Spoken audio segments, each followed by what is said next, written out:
d'avoir ce genre de cérémonie? Moi, très sincèrement, je suis très pour tout ce qui est cérémonie, Ok. etc.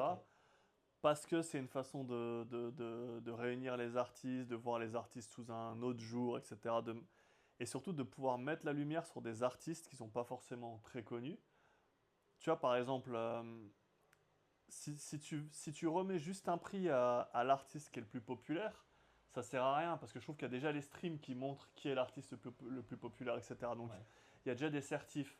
Tu vois, Jul, il sait qu'il a vendu 150 000 cette année, Nino, il sait qu'il a vendu.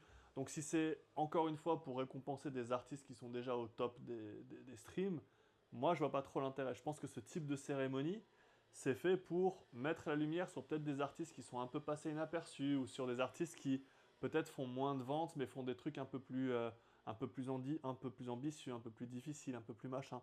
Alors après, c'est à eux de faire les bonnes catégories pour, tu vois, récompenser les... C'est ce que j'allais dire, parce que si Voilà. tu t'appelles ça meilleur concert et que en termes tu vas comparer des salles comme l'U-Arena, Ça n'a pas de Bercy ou sens, autre, ouais. ouais, c'est ça en fait. On est Non, d'accord que c'est les ouais. catégories qui sont peut-être pas bien intitulées, quoi. Ouais, exactement. Tu vois, parce que si tu compares ça après, parce que là, moi, j'ai l'impression que les échos, c'est ah pourquoi c'est. Après, il y a des histoires de. J'ai cru entendre qu'il y a des histoires de pistons parce que c'est 50% de vote du public et 50% de gens de label, etc. Ce qu'il faudrait, c'est comme tu fais les Oscars, etc. Les Oscars, tu as un nombre de gens du métier qui votent qui au début est assez important et après ça monte et ça se réduit pour sélectionner les films, etc.